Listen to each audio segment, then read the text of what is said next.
আমাদের কিন্তু প্রতিদিন ডাল তরকারি মাছ খেতে ইচ্ছা করে না। এক এক সময় কিন্তু অল্প সময়ের মধ্যে এমন কিছু রান্না করব যেটা খেতে হবে দারুণ, অথচ খুব তাড়াতাড়ি হয়ে যায়। সেরকমই একটা রেসিপি আজকে তোমাদের সাথে শেয়ার করলাম।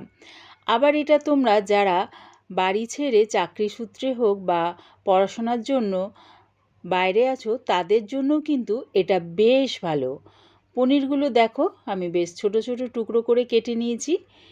এর জন্য আমি কি কি সবজি নিয়েছি দেখো। নিয়েছি বিনস, ফুলকপিগুলো দেখো বেশ ছোট ছোট টুকরো করে কেটে নিয়েছি। নিয়েছি গাজরটাও আমি বেশ ছোট টুকরো করে কেটে নিয়েছি। আর আলুটাও আমি ছোট টুকরো করে কেটে নিয়েছি। সব সবজিগুলো কেটে ভালো করে ধুয়ে নিয়েছি। রান্নাটা আমি রিফাইন তেলে করছি। কড়াটা গরম হয়ে গেলে দিয়ে দিলাম আমি 4 চামচের মতন রিফাইন তেল। এই সময় কিন্তু গ্যাসটা আমার হাই ফ্লেমে আছে। তেলটা ভালো মতন গরম হয়ে গেলে পনিরের টুকরোগুলো দিয়ে দিলাম। পনিরগুলোর মধ্যে আমি কোনো রকম নুন বা হলুদ দিয়ে ভাজছি না। নুন আর হলুদ ছাড়া পনিরগুলো দেখো বেশ হালকা লাল করে ভেজে নামিয়ে নিলাম। এই সময় গ্যাসটাকে মিডিয়ামে করে ওই পনির ভাজার তেলে দিয়ে দিলাম 1/2 চামচ গোটা জিরে।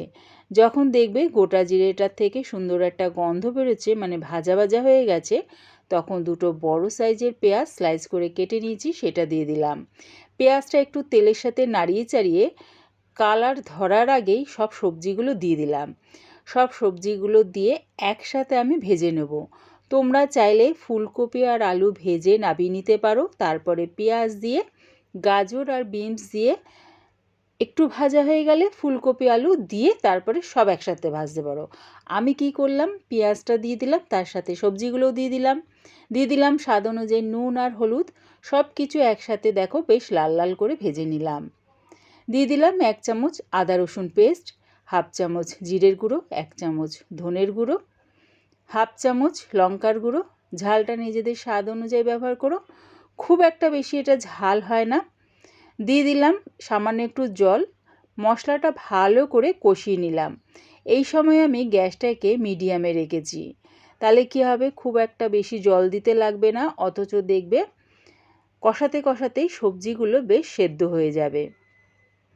মশলাটা ভালো করে কষিয়ে নিয়ে দিয়ে দিলাম দুটো মাঝারি সাইজে টমেটো পেস্ট, আর দিলাম 1/2 চামচের মতন চিনি। অবশ্যই চিনিটা ব্যবহার করো, যেহেতু টমেটো দিয়েছি টক ভাবটাকে ব্যালেন্স করার জন্য চিনি দিয়ে দিলাম। সব কিছু ভালো করে কষিয়ে নিলাম। আর দেখো কষাতে কষাতে আলুটাও সেদ্ধ হয়ে গেছে খুব সুন্দরভাবে, গাজরটাও কিন্তু সেদ্ধ হয়ে গেছে। গ্যাসটাকে মিডিয়ামে রেখে যদি সবজিগুলো কষাতে থাকো দেখবে সব সুন্দরভাবে সেদ্ধ হয়ে যাবে। দিয়ে দিলাম পনিরের টুকরোগুলো আর 1 চামচ ঘি।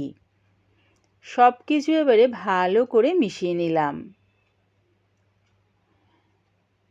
আগে থেকে আমি দেরাদুন রাইস সেদ্ধ করে রেখেছিলাম, সেই ভাতটা দিয়ে দিলাম। এরকম যদি ভাতটা আগে থেকে করে রাখা যায় দেখবে খুব তাড়াতাড়ি এটা হয়ে যায়। দিয়ে দিলাম বেশ খানিকটা পুদিনা পাতা কুচি। তোমাদের কাছে যদি পুদিনা পাতা না থাকে তাহলে স্প্রিং অনিয়ন থাকলে সেটাও কুচি করে দিতে পারো। যারা চাকরির জন্য বা পড়াশোনার জন্য বাড়ি ছেড়ে বাইরে আছো তারা কি করবে, আগের দিন রাত্রিবেলা ভাতটা করে রাখলে, সবজিগুলো কেটে ফ্রিজে রেখে দিলে, সকালবেলায় সব কিছু বার করে নিয়ে দেখবে খুব তাড়াতাড়ি মশলার সাথে সবজিগুলো সেদ্ধ করে নিলে, তারপরে ভাতটা দিয়ে নাড়িয়ে চাড়িয়ে নামিয়ে নিলে। খুব দারুণ এটা খেতে হয় আর অল্প সময়ের মধ্যেও হয়ে যায়। রেডি হয়ে গেছে আমার দারুণ স্বাদের লাঞ্চে হোক বা ডিনারে যে কোনো সময় খাওয়ার জন্য ওয়ান পট রেসিপি। আমি এটা ওয়ান পট বললাম, তোমরা যেটা নাম দিতে চাও সেটা দিতে পারো। আমি এটা পরিবেশন করলাম টক দই আর শসা দিয়ে। রেসিপিটা পুরো দেখার জন্যে প্রিয়া ইপসা কিচেনে থেকে তোমাদের সবাইকে অনেক ভালোবাসা রইল। আমার এই ওয়ান পট পনির রাইস রেসিপিটা ভালো লাগলে প্লিজ আমার চ্যানেলটিকে সাবস্ক্রাইব করে দিও।